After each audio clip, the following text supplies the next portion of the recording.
Hello, I'm Thomas Hare, Chief Content Officer of the Performance-Driven Marketing Institute, a not-for-profit trade association that serves companies in the performance and direct-to-consumer marketing world. Welcome to the latest episode of Take 20, created by the PDMI Brand Response Council. These 20-minute live conversations featuring leaders in the performance marketing world speaking about the hottest topics in the industry are scheduled twice a month. Before we get to today's conversation, a quick housekeeping note. We'll be addressing any questions from you, the audience, at the end of today's session. You don't have to wait to ask them. Utilize the questions tab on your control panel to type and send in your question anytime. We'll be collecting them and we'll try to get to as many as possible in the final moments of this episode. Today's event wraps up a two-episode series featuring two of the PDMI's research partners, DRMetrix and Kantar Media, sharing insight and feedback on the performance marketing landscape as we head into Q2. Today, our guest is Rich Radzik, Vice President of Kantar BVS. As always, I'm also happy to welcome our host, Chris Foster, Vice President of New Business at Modern Postcard. Welcome, gentlemen. I'll let you take it from here. Great. Thanks so much, Thomas. Rich, it's such a pleasure to have you.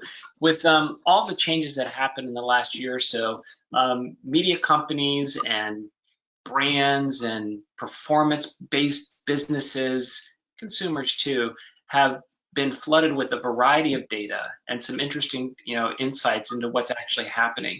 I think the challenge, though, for a lot of people is turning the data into information that they can use to help propel their business and make better business decisions, and to learn about maybe what they could or could not do or should not do in the upcoming months and quarters ahead. So we're so excited to have you here because I understand you have a deck which you're going to show us, and you're going to walk us through some of the high-level data and the insights that you've been seeing. Yes, thanks a lot, Chris. I appreciate it. And, first of all, Chris, I want to thank you. I don't know if anyone saw the last Take 20, but Chris was outside.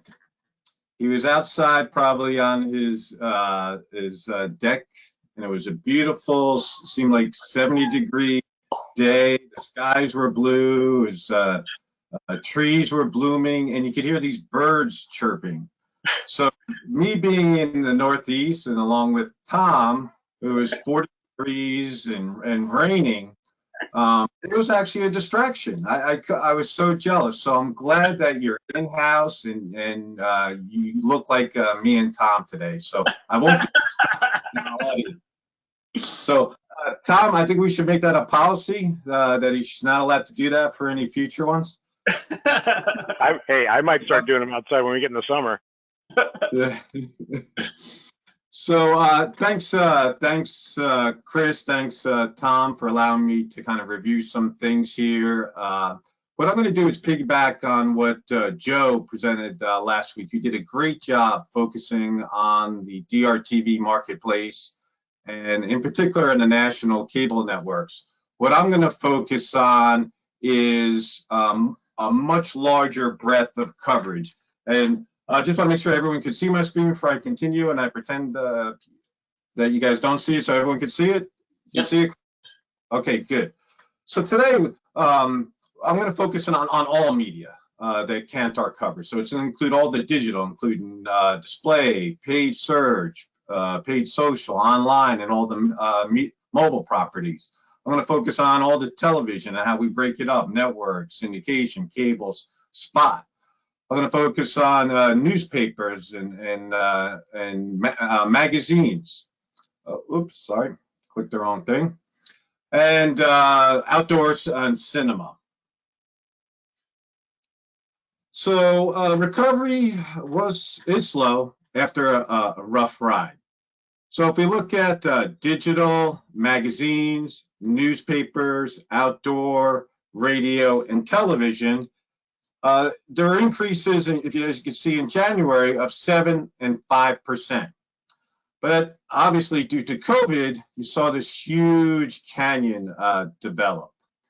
And I actually, you might call it a canyon or a big drop, but what I noticed in this what I call white space, which obviously in the business world are opportunities.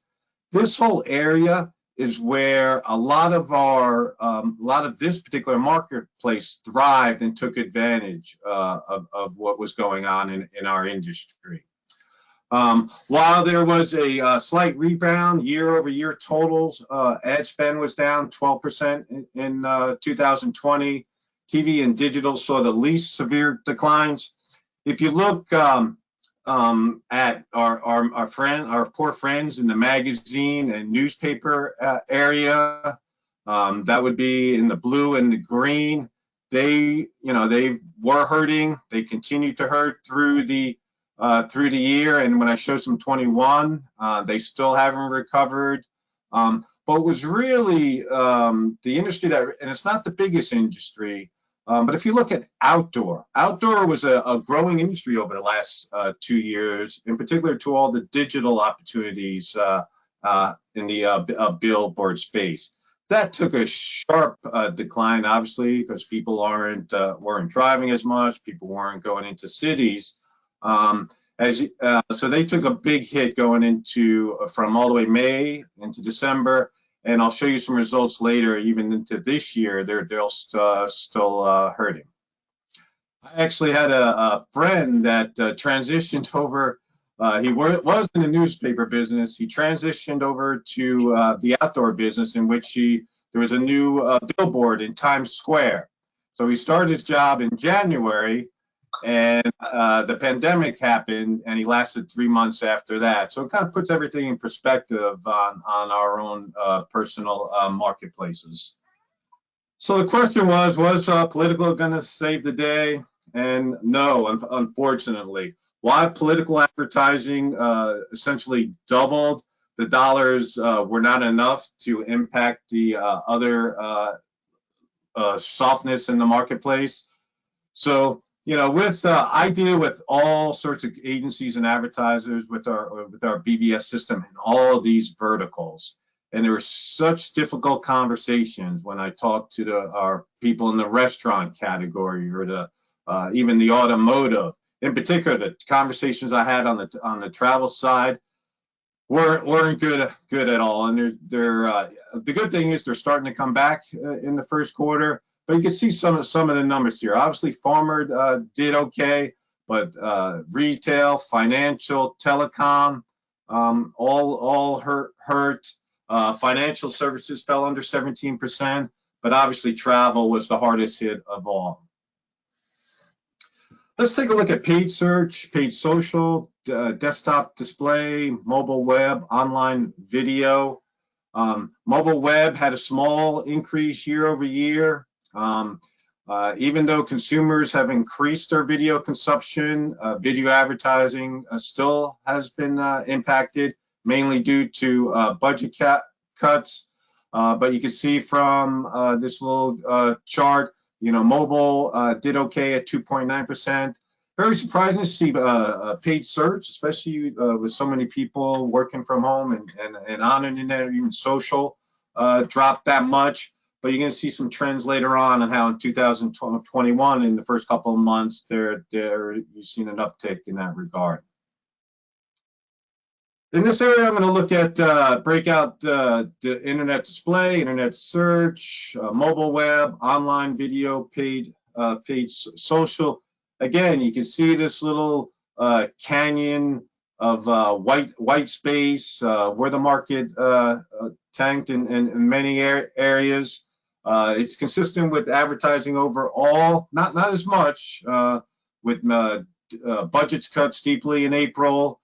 Display and online video cut most, but there was recovery in the latter months, and I'll show you some trends in 2021.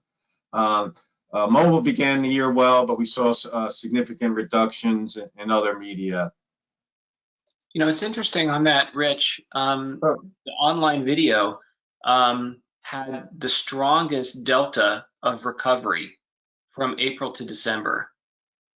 That is that is so dramatic. Why do you think? Well, and actually, when I show, I have a graph a little later where it shows video overall with traditional TV video and online video.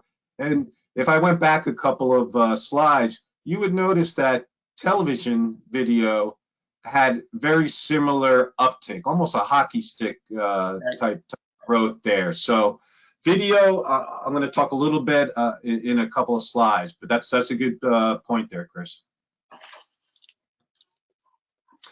So as we look at the first 2 months in this year compared to 2020, digital is the only media that has seen an increase so far in 2021. So you see digital increased 6%. Our friends in the print space, magazines and newspapers are still struggling, decreases in the 25 to 20% range.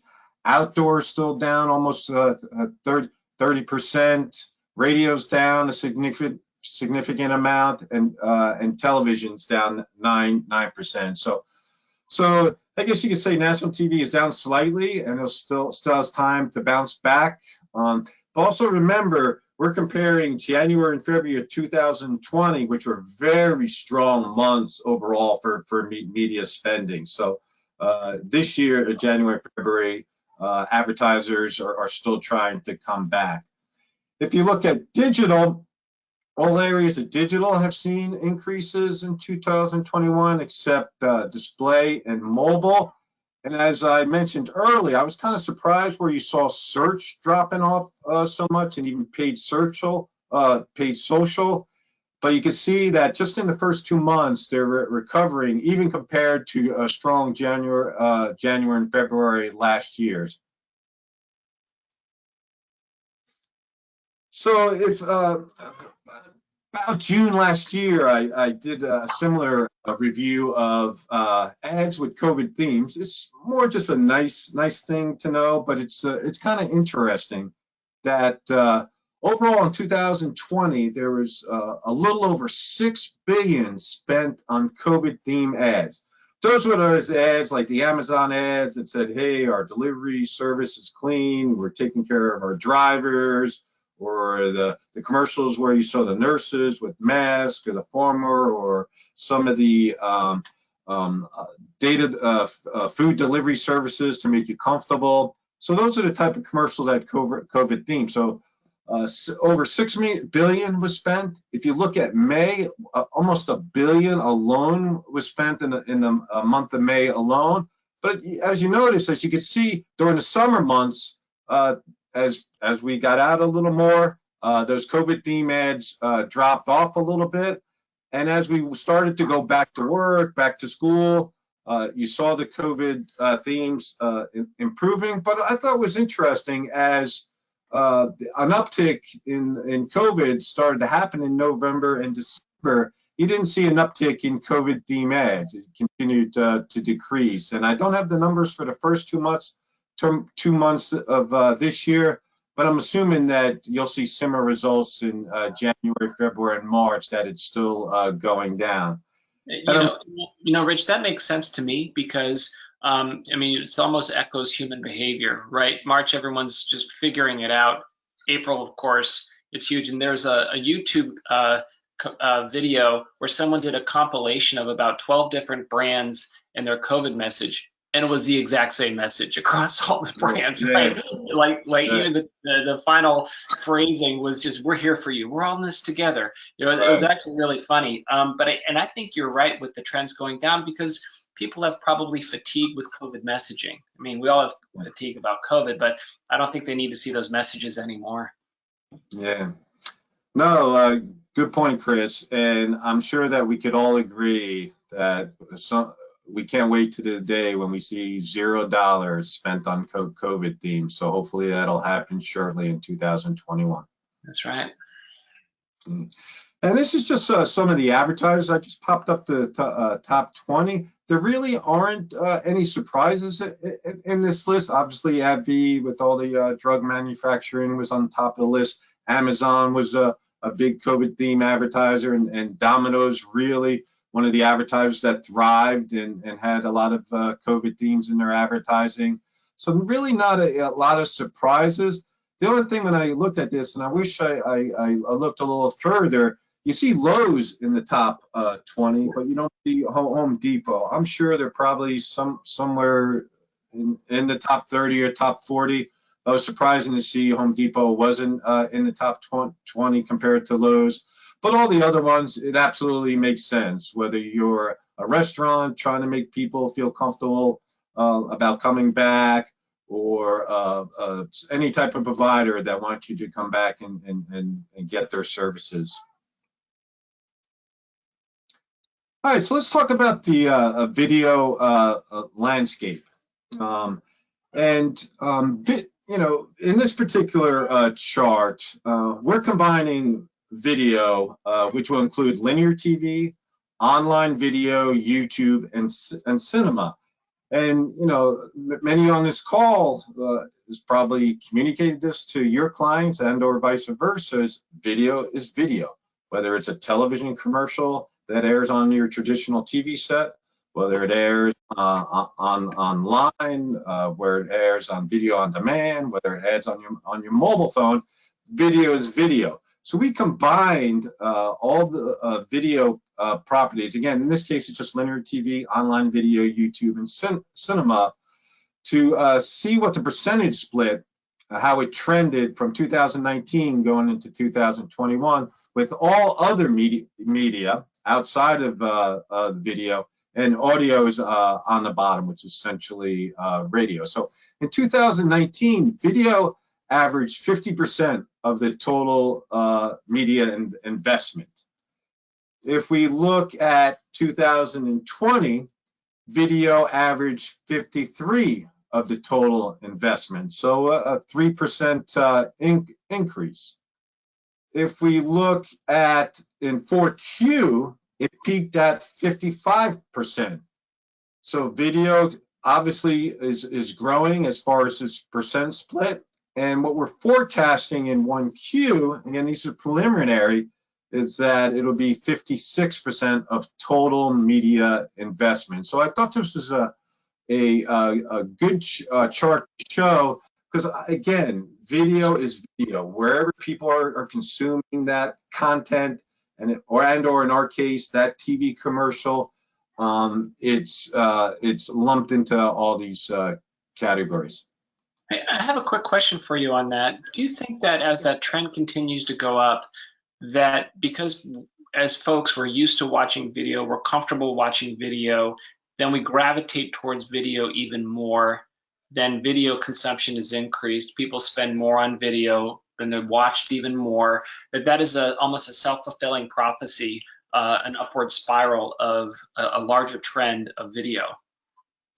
Absolutely. There's no doubt that it's going to continue. The percentages are going to grow going into 2021, and plus with our, you know, as our group ages and more people get off the traditional TV, you know, people in their 50s, 60s, 70s, 80s, they're comfortable watching it on the big screen at home. But, you know, if you talk to your kids or teenagers or people in their 20s and 30s, their preference is to watch it on some type of mobile device. Yep. This will indicate just a dynamic landscape on the measured video investments between 4Q 2020 and 4Q 2019. So you can see national television remained dominant despite continued downward pressure, 7.4 to 15.6 in 2020. Local TV obviously benefited from the elections in 2020, so you saw an uptick in that. Growth in online video spending continues to rise.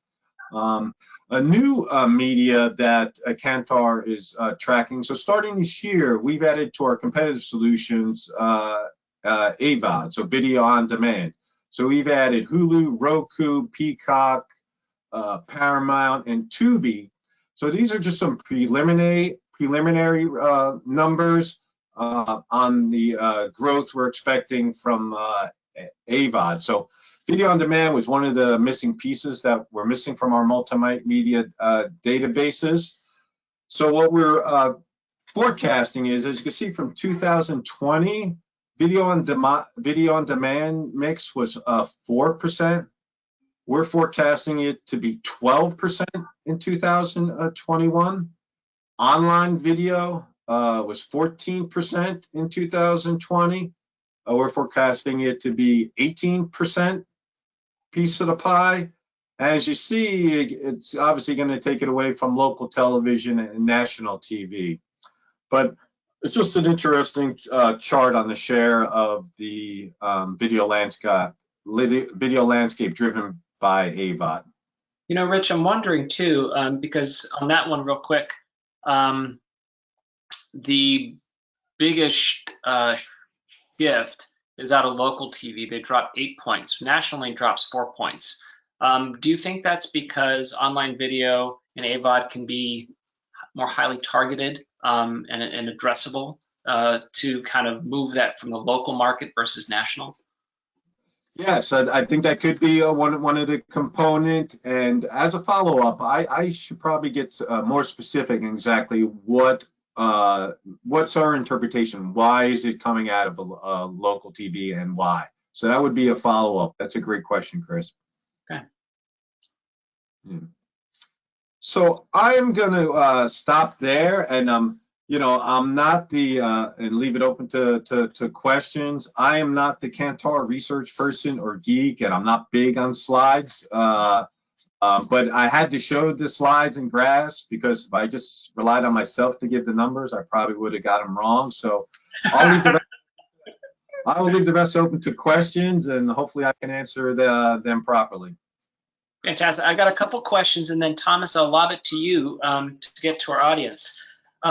A couple of interesting observations when you mentioned outdoor and radio specifically dropping. Clearly, the trend is that there's a changing workplace dynamic. A lot of folks are going to be working from home and not traveling to the office. That, in and of itself, has ripple effects across multiple industries, commercial real estate, local bars and restaurants, right, for commuting. In fact, the New York Times mentioned that millions of people are going to stop their daily commute within New York City and what the impact that will have on the local businesses on their commute. But I also think it's interesting is that it impacts the media landscape too. It impacts outdoor and it impacts radio if they're not in cars. So, you know, so I think that's an impact versus maybe a different impact when travel and restaurants might open up when people start really get excited about opening up. What do you see then for the future of outdoor and radio if the 30–40% of the workforce is working from home? Yeah, well, I'm going to be one of those people. I live in New Jersey and I used to commute to the city, and I most likely, if maybe commute to the city once a week if business allows me to, but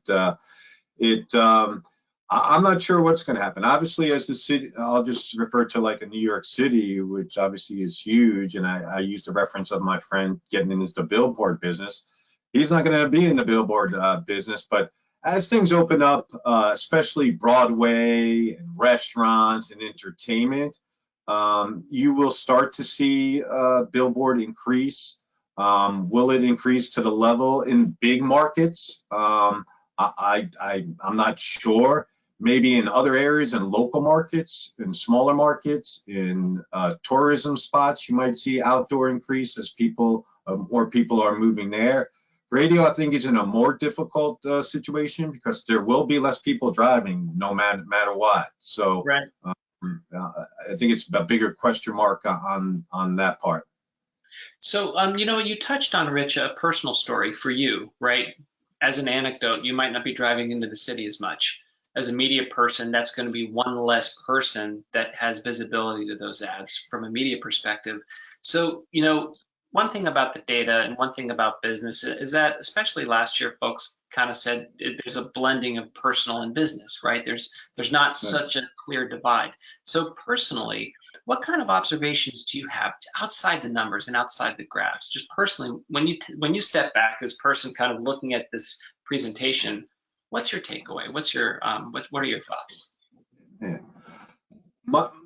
My personal thoughts is that our industry, and I'll use the old term direct response, performance-based, optimization, attribution, all the things that people on this call have been doing for 30, 40, 50 plus years. We are positioned for all the challenges, all the changes, more so than anyone else in this industry. So as things have changed just in the general world, and things have accelerated change, where Chris, you mentioned people aren't going to the office, and the way we go out to restaurants and the way we consume TV is changing. The way we do our business in regards to optimizing media on a real-time basis, you guys are positioned to succeed in the future. And I tell, I deal in particular on the BBS side with the majority direct response folks. And I talk to a lot of people that have been in this industry for a while and are concerned about digital and all the new stuff going on. And I tell them, you guys are perfect for what's going on in this, especially now. Things accelerate all the change. You just need to be open-minded to doing the things you're doing on the traditional DRTV side, to whether it's the general side or on the digital side. Yeah, it's interesting too. I think that in the PDMI East Summit, Aprajita Jain from Google talked about their moniker of brandformance, and how that's kind of a moving forward idea of DR companies having a little bit more brand, but brand companies having a little bit more DR in their messaging. And that's really a combination that will work well in the future. And especially for the DR veterans, the digital landscape is replete with opportunities for that kind of engagement, direct response, and embedding those calls to action and all that, and all those marketing channels in their messaging. Great stuff. We are at 11:28. Thomas, can you throw some questions from the audience for us? Because I got with someone like Rich and the great content he has, it's a little bit longer than a Take 20. Yeah, I got one or two here, and I had two come in that were very similar. One asking about the second half of 2021, and one asking more of a crystal ball over the next 5 years. And I think you touched on this year. So, Kantar tracks multiple channels: TV, online, video, search, social, radio, all these channels. Where do you see the media spend trending over the next 5 years? I'm going to give you an answer. I don't know. It is 5 years. I don't make a 5-year plan anymore. I haven't made a 5-year plan probably in 10 years. Especially in our industry, you look at the most 3 years, but you're looking really on a year to 2 year basis. So 5 years out, I honestly couldn't give you. I could give you an answer. It would probably be wrong. But if you look at the earlier numbers on the trending in January and February, I think those trends are going to continue throughout 2021. Mm-hmm. It's interesting, Rich. We'd said this before in another Take 20. The yearly plan is out the window. It's a 6-month plan, maybe even a 3-month plan at best. Right. Yeah, I think we've also talked about the fact that there's been 5 years of change in the last year for a lot of this factors of the industry based on what's happened. So one more here. As brands begin to re-engage their ad campaigns post-COVID, are we seeing more performance marketing elements added to standard brand campaigns from your perspective? Absolutely. I have had, especially during the down period in COVID, I had multiple conversations with leaders in the DR marketplace, in the brand marketplace, asking me how can each help each other? How can DR help brand, and how can brand help DR? And in particular to maybe the DR arms of the major holding groups, where they want to assist their folks on the brand side.